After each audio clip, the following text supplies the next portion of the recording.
Welcome to Innovating Leadership, Co-Creating Our Future. I'm your host, Maureen Metcalf, founder and CEO of the Innovative Leadership Institute. With me on the show today is Raj Subrameyer, author of the book Skyrocket Your Career, Hiring During Recession and Bad Economies. During our conversation today, we're going to be talking about Raj's book and also his TED Talk, Confessions of a Toxic Leader. Raj, thank you so much for joining us. Thanks so much for having me. I'm super excited to be here. Let's talk about the toxic leader piece first. Tell us a little bit about the idea of being a toxic leader and what got you to do a TED Talk about those confessions. That's a great question to start with. So to answer that question, I think I have to take a step back, and this will set some good context for your audience as well. So I grew up in the southern part of India in a place called Chennai, which is one of the 5 bigger cities in India. From a young age, I had this inferiority complex that I wasn't good enough. That kind of stemmed from my family surroundings because my dad, since he was born, he studied in scholarships, right? And then you had my brother, who's a genius. He has 3 masters and a PhD. Then there I was, the average kid who didn't do well in anything. You name it, sports, dating, academics. I was average in everything. So there was this constant struggle to prove myself to other people. And I was surrounded by high performers and high achievers. For those of you who are from an Asian community, you may relate to this, where academics is pushed quite a bit. And so I grew up in that kind of environment.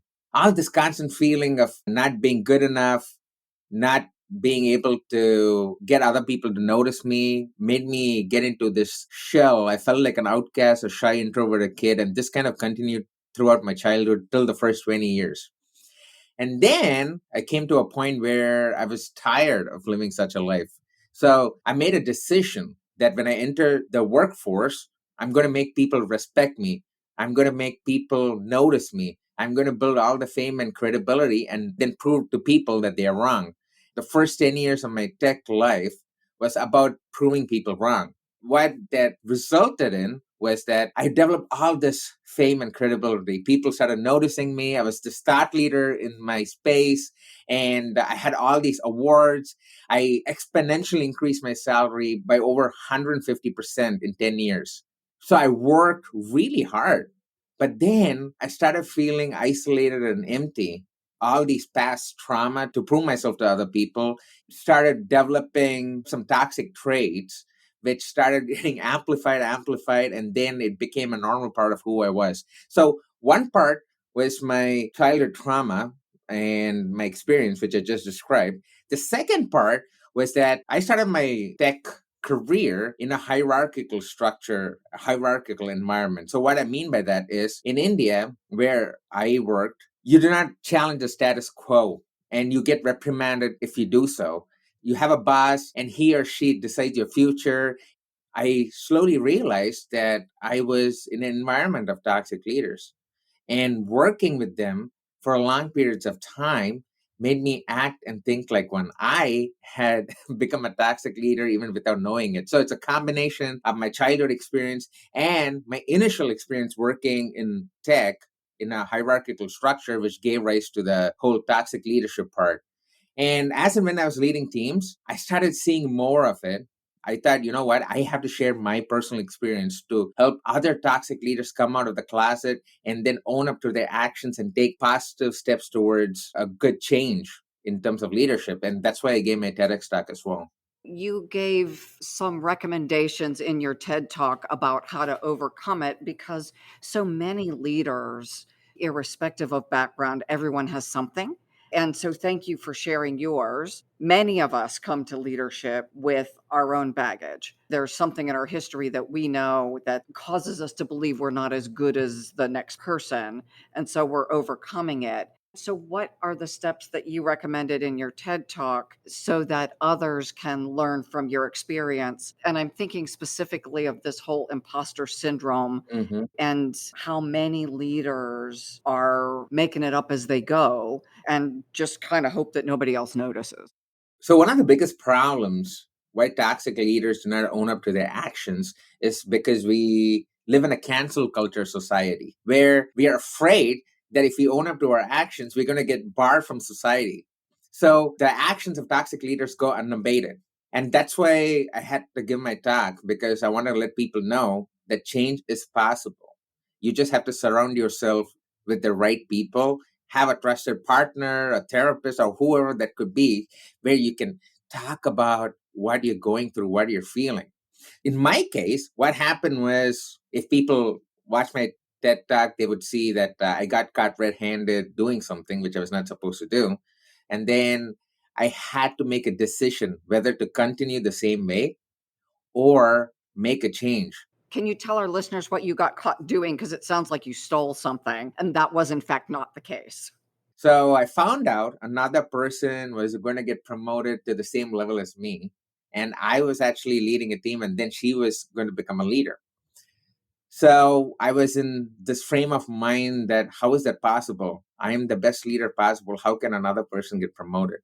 We had the system of peer reviews where you give feedback about each other, but you don't know the name. So I was one of the peer reviewers for her. And in her feedback, I was not in the right frame of mind. And I wrote things like, you have to be a leader like Raj. You have to be a creative thinker like Raj. You have to be proactive like Raj. And I mentioned this so many times in her feedback and gave reasons on why she should not get promoted. And what happened was, my boss went through all these anonymous feedbacks, and then she saw this feedback where my name was mentioned so many times. So she came to me and said, "Hey, I was actually looking at different feedback for this person, and one of the feedbacks actually stood out to me, and I wanted to talk to you about it." So there's this feedback which mentioned your name so many times, and it feels kind of weird that someone would mention your name this many times in giving an anonymous feedback. So I'm just going to cut right to the chase and ask you this: were you behind this anonymous feedback? So that was the moment of truth. And at that point, I said no. And then I went home and did a lot of crazy things, which people can listen to in the talk. But then there was the moment of reckoning, moment of reflection, to see who I'd become and what trauma and my past experiences had done to me. That's what I meant when I said I got caught red-handed, because some of my actions was affecting other people, and then there came a point where I had to make a decision, and I decided to change. And going back to your question of how you decided to make a change, the thing was, I recognized different things which were happening to me. So one of the things was, I couldn't sleep at night. I was living in constant fear of being ignored. I was constantly feeling guilty. I always was on lookout for who are my competitors, and I had to one up them. I always inserted myself in conversations which were helpful for my growth. I used to take credit for other people's actions. So I just started listing down different things I was doing as a toxic leader. And these are the traits usually toxic leaders go through as well. These are the things they start doing, but they do this repeatedly, consistently over a period of time, and they become desensitized towards their actions. And they feel, okay, that's a normal way of doing things, even though they know that it's affecting other people. And I fell in the same category. And then I realized, you know what? I recognize these are the things I'm doing, and I had to make a change. So I talked to my wife. Then I had my therapist, and then a trusted partner at work who could help me get out of the situation. But even before getting out of the situation, remember I said you have to own up to your actions. So I did schedule a one-on-one meeting with my boss and admitted my mistake, that I was the one behind the anonymous feedback. And then I told her the struggles I was going through, and the immediate meeting was with the person who was actually affected by my anonymous feedback.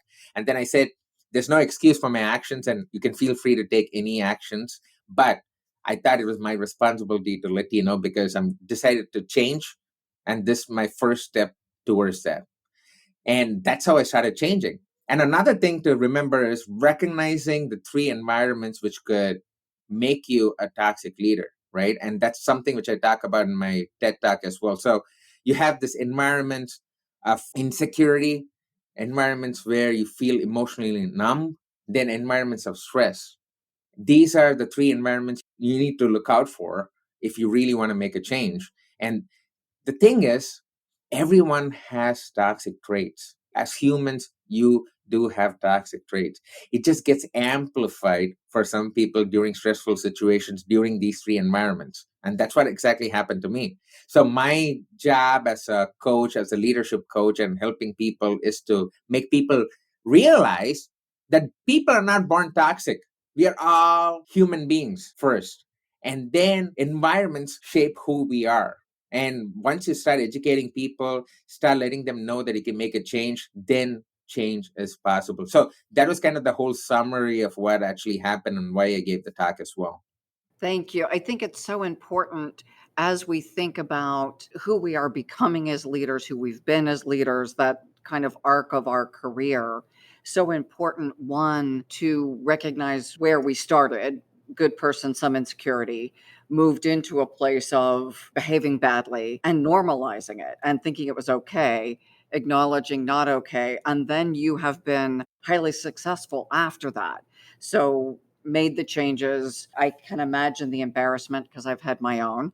And I think most of us have done things that we would rather not have talked about in TED Talks. You just had the courage to do it. I have not.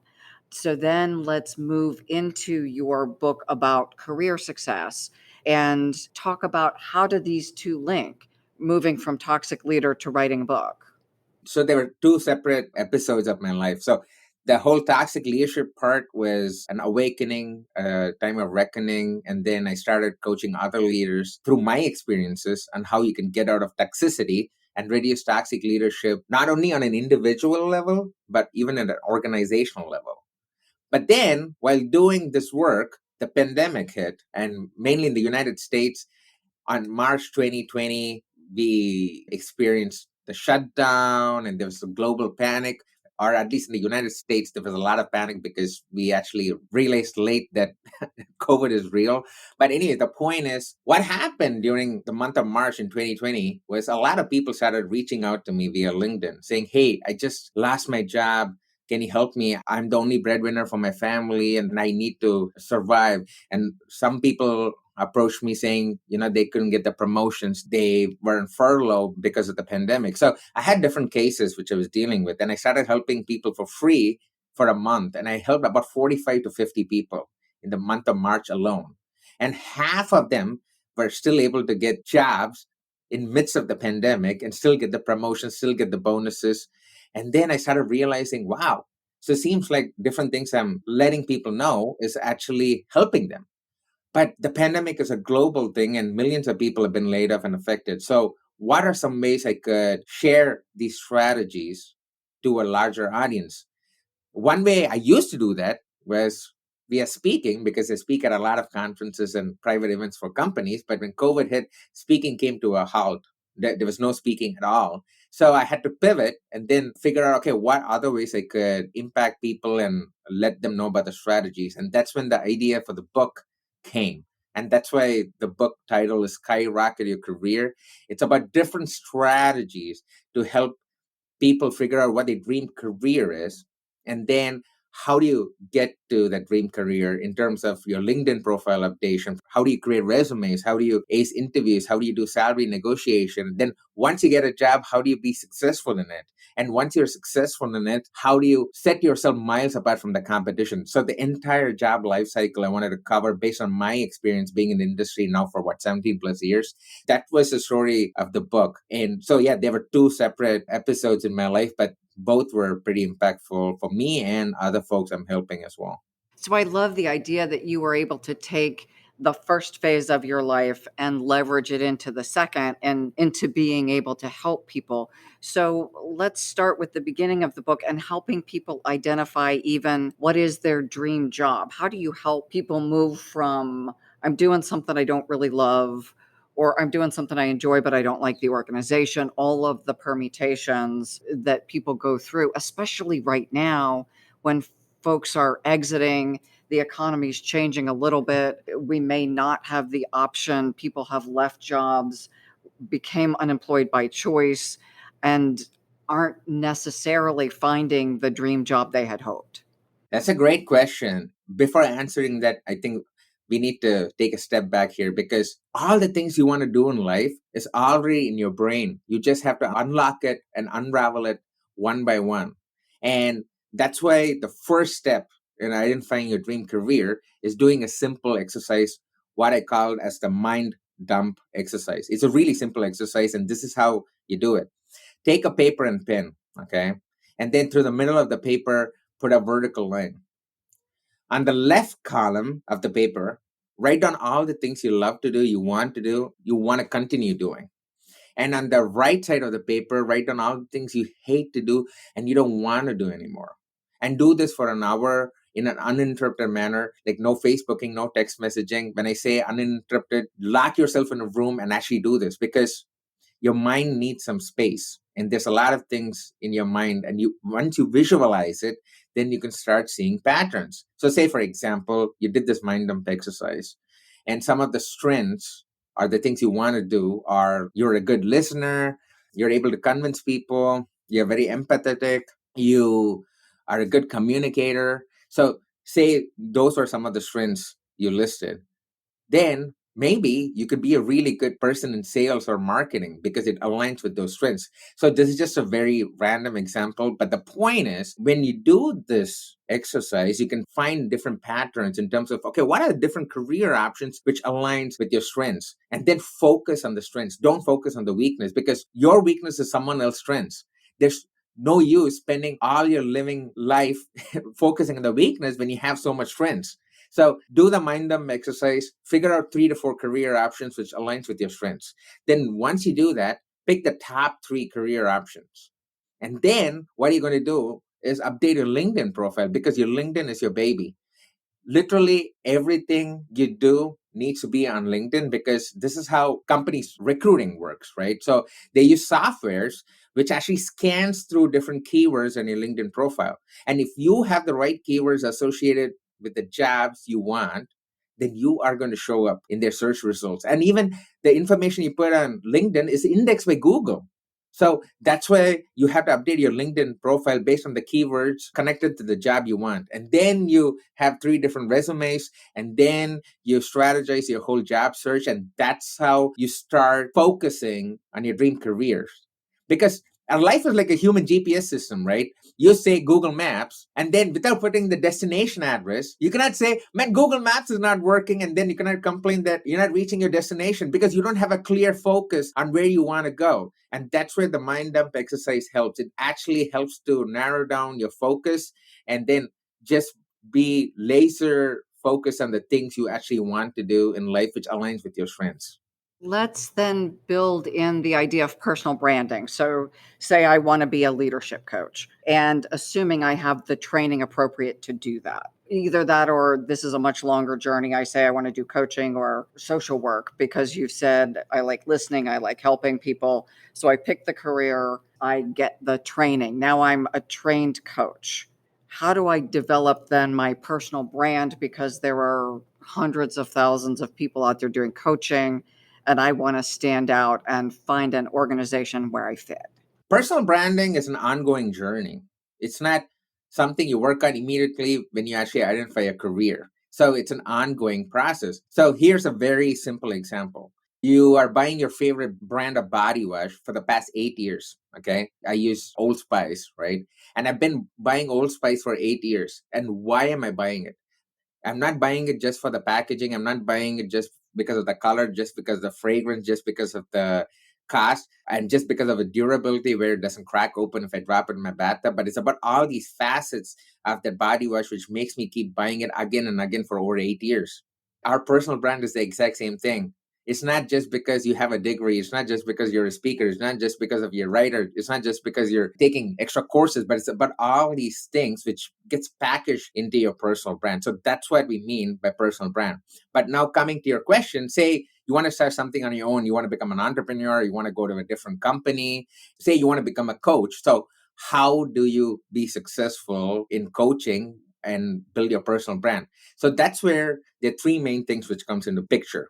First thing is you have to establish trust. When people not trust you, they're not going to come to you. Second thing is credibility. How do people know that you're the credible person to listen to, or the person who can help them? And you can establish trust and credibility when you have the third thing, which is value. You need to provide value to your audience. So trust credibility, and value. Those are the three key things you really want to develop as part of your personal brand.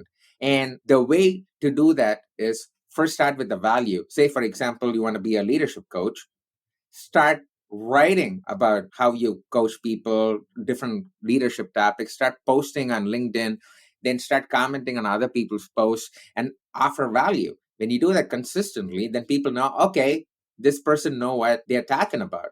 And that's when you slowly start building the trust and the credibility factor. And once you establish value, trust, and credibility, then people start coming to you instead of you trying to find people.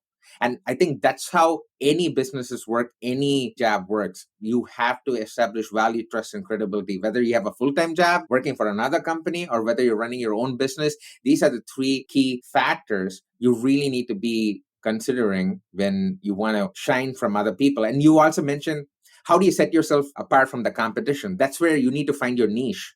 So, for example, there's so many different coaches. You have business coach, lifestyle coach, leadership coach, speaking coach, writing coach. But I brand myself as a tech career strategist. So I help people specifically in the tech space, in engineering roles, to find their dream job and become successful leaders in the industry. I don't work with salespeople, marketing people, only engineering roles, only in tech. So that was my niche. So once I found my niche, then I was able to focus on it. Okay, tech is my thing. I'm going to post content related to tech leadership. I'm going to post content related to my ideal audience, which is tech folks in engineering roles. So that's how you start honing in on your ideal audience and finding your niche. So you really need to find your niche. And that doesn't happen magically. Once you want to start something, you need to experiment with stuff. You need to experiment saying, okay, let me try this for a month and see what happens. And then analyze it and see how it's working. And then pivot.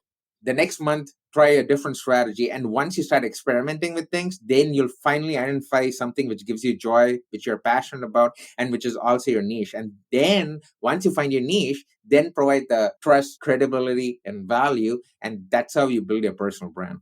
I really appreciate that you expanded on the brain dump part, that you're not going to figure out your whole life in an hour. Mm-hmm. It's the starting point, and it is over time, experimenting, reflection, being willing to say directionally correct, but I'm not there, and also test your hypothesis.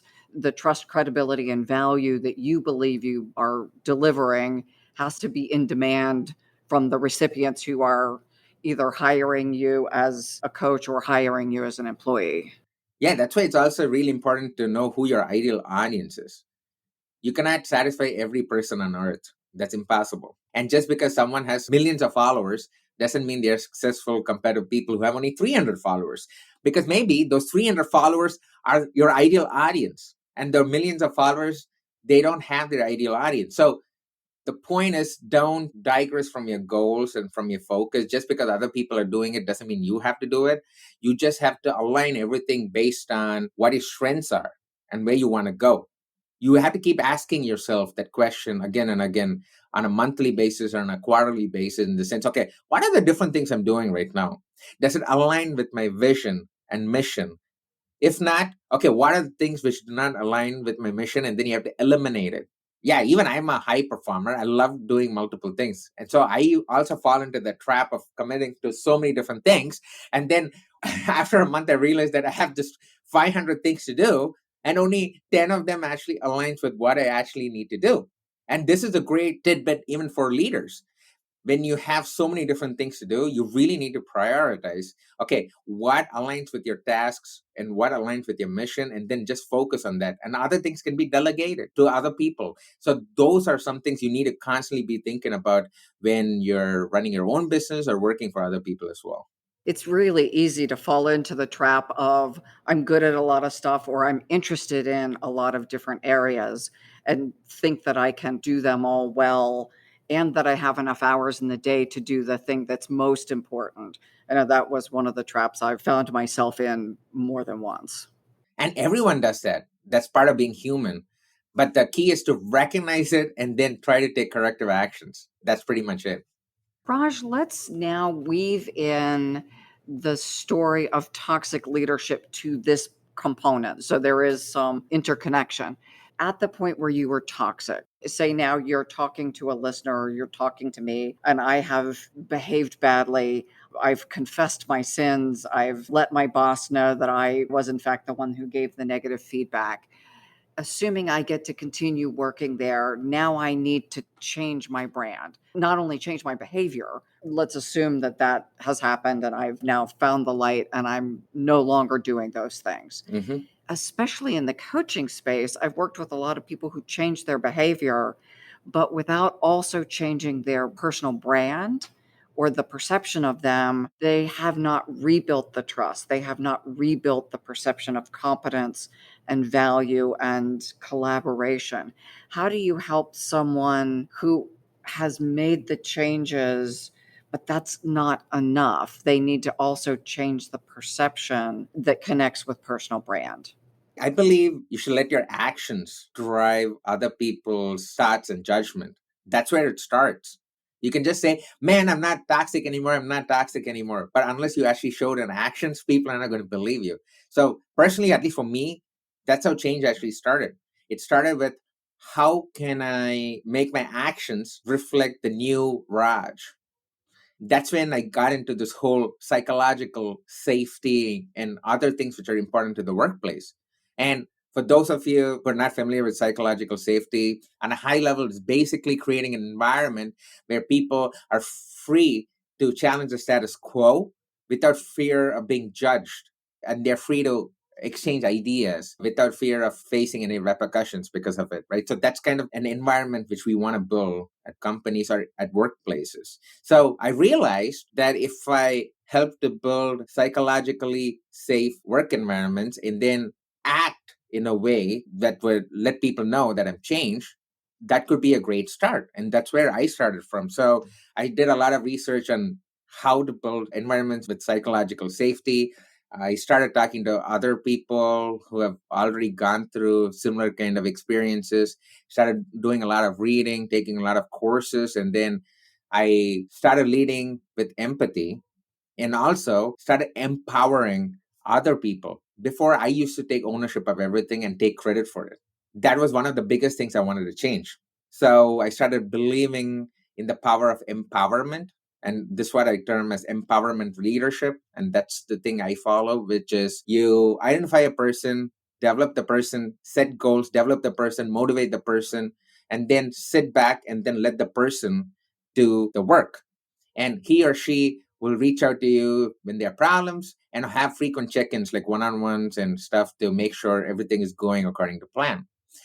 Once I started focusing on building psychologically safe environments and then focusing on empowered leadership, that's when people started seeing, wow, Raj, you really are giving other people an opportunity to shine as well. And then once I repeating that pattern of empowering other people, then I started rebuilding trust.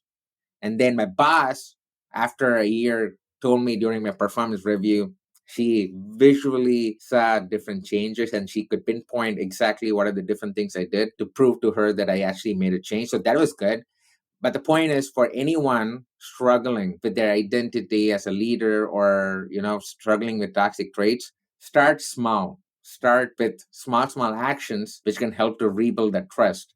And that repeated continuously over a period of time can then make people believe that you are actually changed.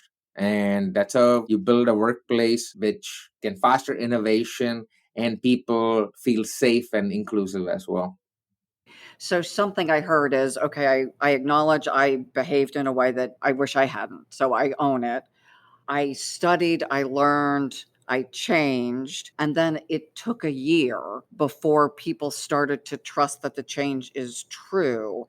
It's not like I came in one day and said, "Hey, I'm all different now, I'm all better." People don't trust that that change is going to stick because we've all seen people say they're going to quit whatever it is. Any of us who've been in a relationship for more than a week know that people say they're going to do things and sometimes they do and sometimes they don't stick to them. Yeah, so that's where you need to have frequent checkpoints. You need to figure out a structure where you're answerable to people and then find out a support group who can help you. So in my case, I started seeing a therapist, then I had my wife, and then I had a couple of people at the company to help me out with my transformation. And I had frequent check ins with all four of the people. They were my support group.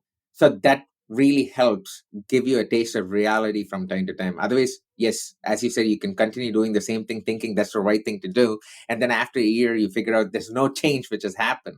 So, first, it starts with having an accountability group. That's where you start from. The second thing is being open to feedback. You always want to ask your team and other folks, okay, what are they thinking? If they're acting a certain way, instead of assuming things, you want to say, hey, I saw you did this thing. Could you tell me, expand more on why you did that? Having that open communication. So, accountability group. Then you have a feedback loop where you can get feedback, be open to it. And then having open communication about different things.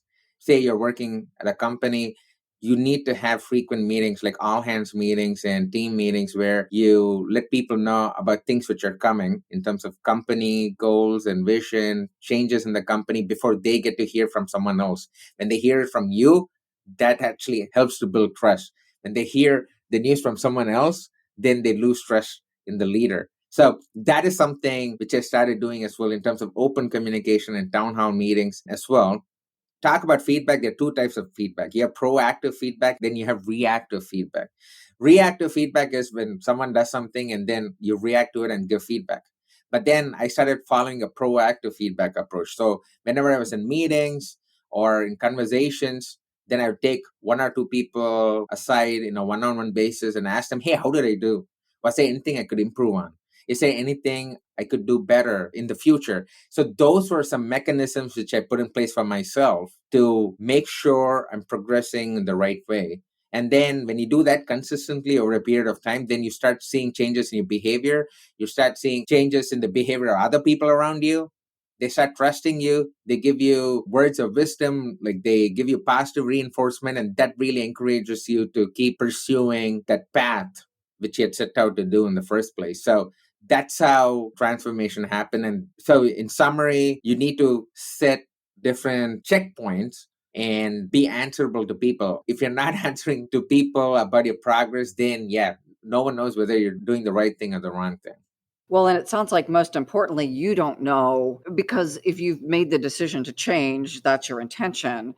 But it's crucial that the people observing the change actually think you've made the change and feel differently about working for and with you. Exactly. And you also have to be really careful on who you choose as your trusted partner. You could always choose someone, who has a negative energy around them. They may be a toxic boss as well. And then you're screwed because you were trying to change. And then now you're going back into the same cycle. So you have to be really mindful on who you could open up to. An easy start would be to your significant other, or could be to a therapist. It's a third person. He or she is going to give you advice based on her experience, and it's more objective, right? So I think that's where it starts. You got to be really careful on who you choose in terms of your partners. And then once you've selected the support group, then you can start the transition. And also you want to keep in mind whether those folks had gone through similar kind of journeys. So a couple of them who were part of my accountability group were also toxic leaders but had to make a change. So I was able to identify them in my workplace by opening up to them. And then they were able to open up to me. And then it was a whole support group. So those are some things you really want to think about during this transformation process. Things I heard that I want to call out specifically. First, you created an environment that was psychologically safe. So I can't ask for feedback, but then thump people and expect them to give me honest feedback. Two, for you, and this is an interesting piece because some people do and some people don't, and there are reasons on both sides, but you let people know you were making a change. So there was an accountability just in saying, as if I were losing weight, starting a yoga program, learning to speak another language, any of the things we say we're going to do, in the speaking and letting people know, that in and of itself creates an accountability. As a leader, as I'm changing, I am also expecting other people to change how they relate to me. So if I'm micromanaging, I need people to step up so that where I pull back, they step forward. If I'm taking credit for people's work and I start giving them credit, they're not going to trust me. They actually have to know what I'm up to so that I don't perpetuate and even make worse the distrust. So it sounds like a fairly complex process you went through in your own, what I would call then the rebrand. And we were talking about Right. at the beginning of this conversation, what's my personal brand and how do I repair a brand that is damaged? I have the choice of just quitting, but sometimes that toxicity travels with me. So refurbishing the brand, then the better brand can also travel with me. Definitely. And just to add to your summary, a great summary of what I just mentioned, one is you have to show your vulnerability. Research has found that leaders who show their vulnerability actually establish more trust and credibility within the team. That is something I started showing because in my past life as a toxic leader, I never used to show people my weakness because I thought if I show people my weakness, then other people are going to supersede me. They're going to succeed on behalf of me. And I didn't want that to happen. But then we know how it ended. Showing a vulnerability is key as a leader. So, what do I mean by that? Accept things when you don't know. So, for example, a team would say, "Hey, do you think we should take up this project?" If you're unsure about it, you would say, "You know what? That's a great question. Even I'm kind of trying to get clarity on what to do. Why don't we both sit together and figure this out?" So now you showed your vulnerability. Say if someone makes a mistake, instead of finger pointing the mistake and then embarrassing them or reprimanding them, instead say, "Hey, yeah, I saw we committed a mistake. Yes, it's a mistake, but let's figure out what we actually learned from it." And then you share a similar kind of mistakes you have made as a leader in the past to let people know it's human to commit mistakes. To err is human, right? We have that saying. So showing a vulnerability was really key in this transformation process. The second thing was I wanted to create environments where I get really open feedback because a lot of people are hesitant to do that in a group setting. I already talked about one-on-one meetings where I could get frank and open feedback, but I also wanted to facilitate a group setting where I could get open feedback. So in tech, we have what is called 2 week sprints, where every 2 weeks you develop a part of a feature of a huge product. And at the end of every sprint, you have what is called retrospective meetings. And in those retrospective meetings, what they do is they actually talk about, okay, what went well, what didn't go well in terms of the project. But what I did was extended it a little further. I had a 2 hour retrospective meeting. In the first 1 hour, we discussed project. And in the second 1 hour, we did what is called a human space session. Human spaces are open discussions about various different topics, which happens within four walls, and nothing goes outside the four walls. It's like the Vegas rule. What happens in the room doesn't get out of the room kind of deal. And I used to encourage people to vent out in terms of what is not working. If someone has a problem with someone, this is your time.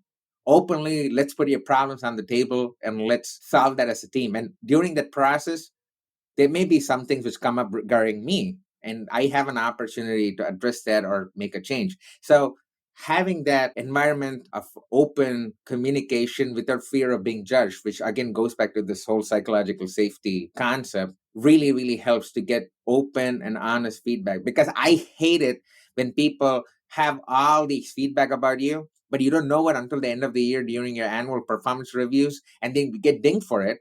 And it's not fair because you didn't even give a chance for the other person to improve. You didn't give them feedback. So when you see something, say something.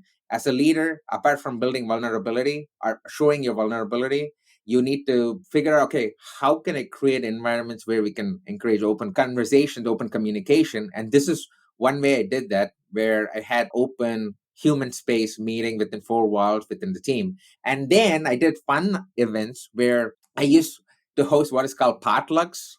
People bring different dishes, food which they cook from their native country, native place. And that's the rule. If you want to be part of the potluck, you have to cook something native to your place. What that does is, say for example, I'm Indian, and then if I have some Indian dish, and then there's another person who is from Sweden, for example, and then they would taste my Indian food and they would say, "Wow, this tastes really good. What is that?" Then I would say something like, "Yeah, the samosa is like a dumpling kind of deal and it tastes really good." Wow. So is this something which all people have? No, it's actually a staple of northern part of India. So now you're encouraging that whole conversation and the team building, and that you get into people's personal lives. And why is this important? Because during work, we work with people from different regions, from different cultures. Some things which you do may not be obvious to another person, and that also leads to microaggressions, right? But the point is, say, for example, the personal space concept. So in India, we don't have a concept of personal space while working. A person can be right next to your shoulder watching what you do. We find that normal. But here in the United States, where I live, even before COVID, we had a 6 foot personal space. And if you break that personal space barrier, then people find it creepy or they find it weird. So these cultural differences also come up when you have these potlucks and discussions. But anyway, there's so many ways you could actually build environments where you can encourage open conversations. What I mentioned were just a couple of them which I've tried, and they definitely work. It feels like you're making a big stew and you're adding additional ingredients like microaggressions and understanding people's cultural differences to create the back to psychological safety and in an environment which I assume, even though you said I want to create a psychologically safe environment and bringing in the potlucks, if people then are supportive when they voice a concern, that builds over time. That's not a we're going to change our environment and we all show up and believe, like, I wouldn't trust you because I don't know you. And many people having been the victim of well-intended change that isn't delivered still take time. Even if you, Raj, have changed, I don't know about everybody else on this team because they may still be taking credit for my work or whatever the thing is that I don't trust people.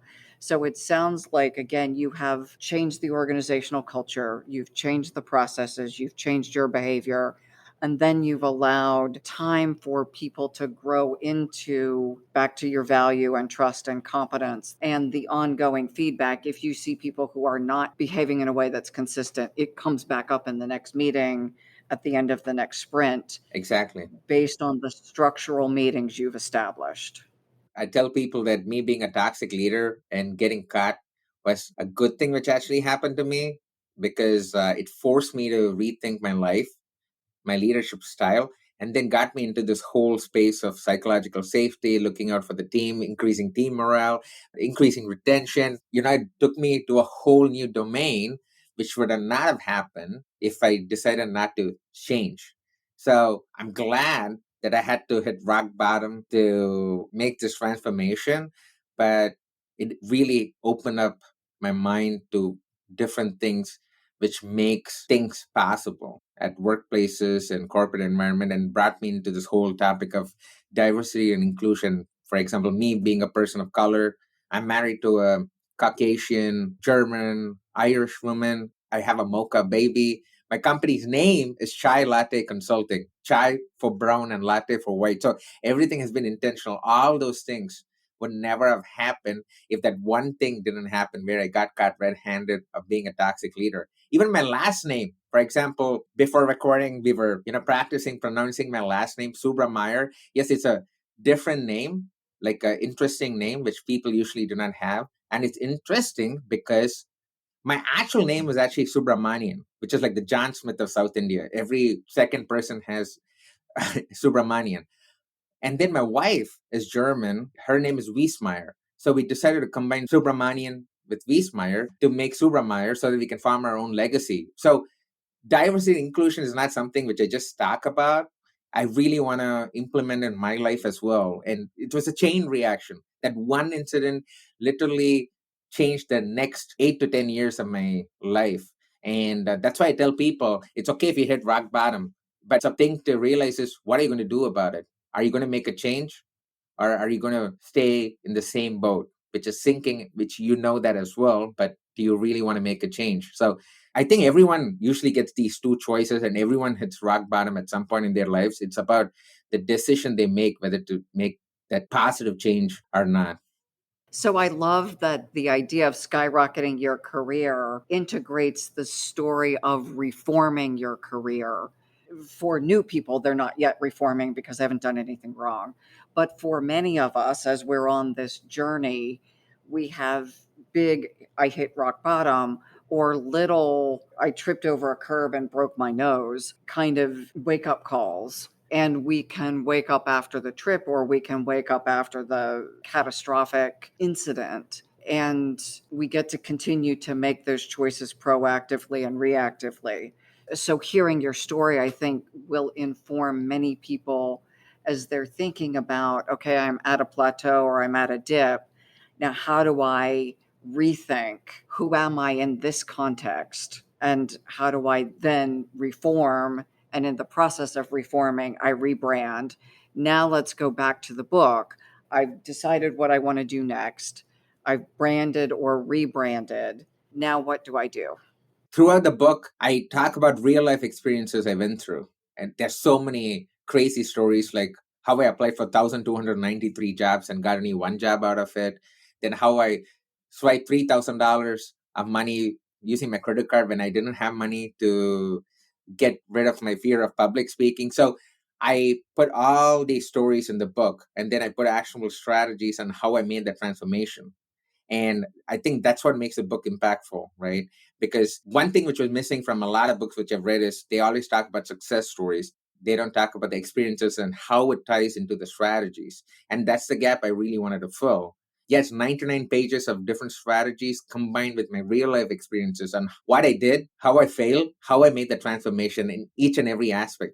And it's not only the job hunting aspect, it's about how to become a better leader, how to be a better speaker, how do you have different routines to actually structure your life, not only your work life, but even your personal life. So I cover different aspects which I've learned and the different experiments which I've done as well. For example, in 2016, for 4 months, I listened to 150 podcasts and I read 30 books, no TV, nothing. So I like doing experiments in my life, and I share what I learned from all these experiences and what kind of transformation people can have if they really have a strategy in place on what they want to do in life. So that's what the book is about. And also, I was really glad that people will relate to a lot of things in the book.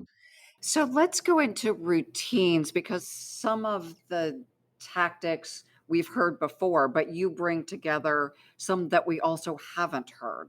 So let's start with routines. Why are they important, and what for you is an example? This is a question to your audience, right? So, what do you think is common between Steve Jobs, Bill Gates, and other great leaders you know? It's that they have routines. Each one of them have routines. That's why they can perform at the highest level. Routines vary based on people, and through experimenting with different things, you can figure out, okay, what best suits you, right? And I also talk about routines in detail in my book as well. But just to give some context, let's take an example of different things I do. So I have three types of routines. I have morning routines, I have daily routines, and then I have weekly routines as well. So I do different things based on these routines, right? So for example, in mornings when I wake up, the first thing I do is, of course, after brushing my teeth, I need to have this 1 cup of coffee, right, in silence and enjoy it.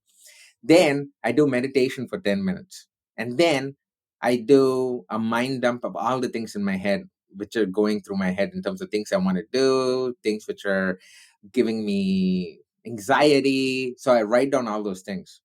Then I actually put a number between 1 to 10 in terms of the priorities of different tasks which I need to do that particular day. And my whole motto in life is to finish the top three things every day.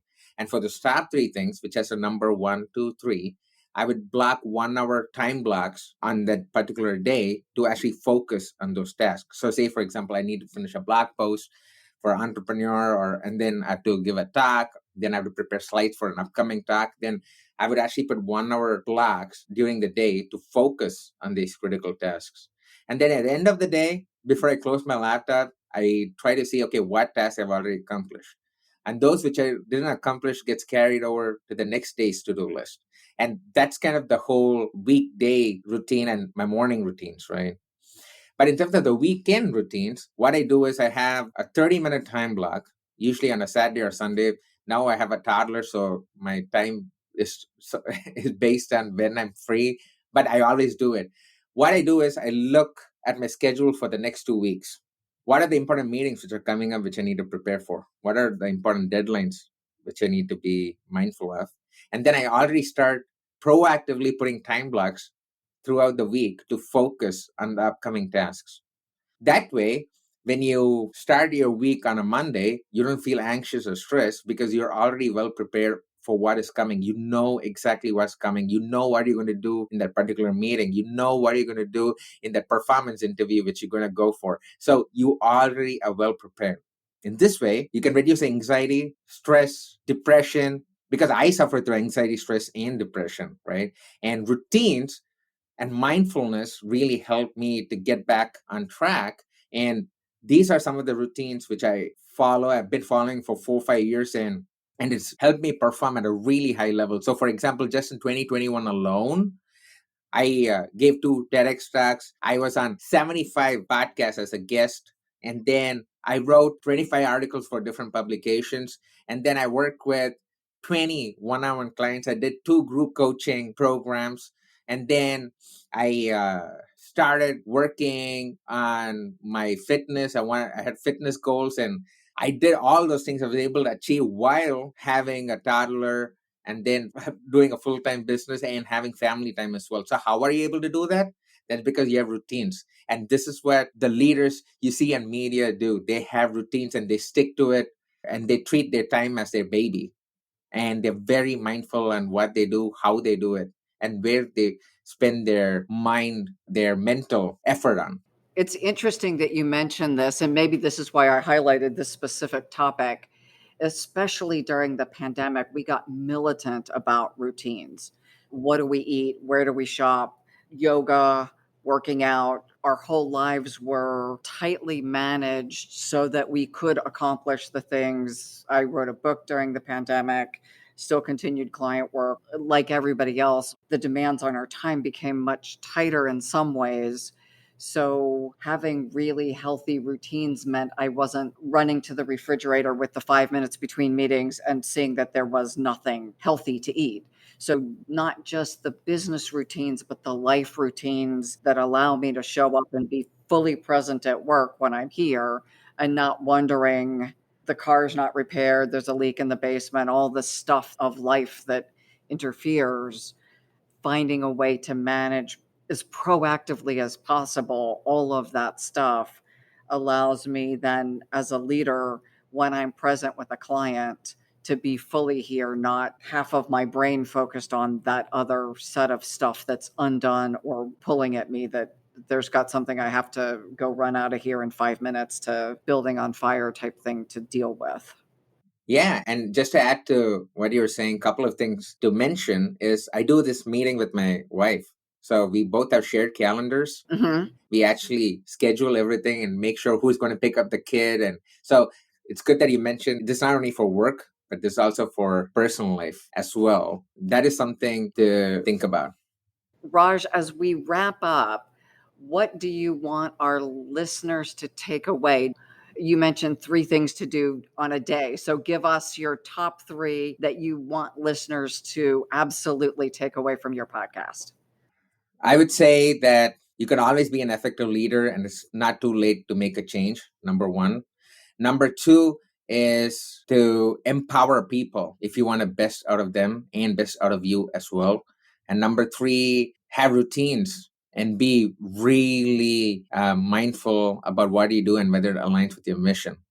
Thank you. Thank you so much for sharing your vulnerability, your systems, your routines, and how you recovered and have helped other people be better at a point in time in the world where we absolutely need everyone to be able to show up.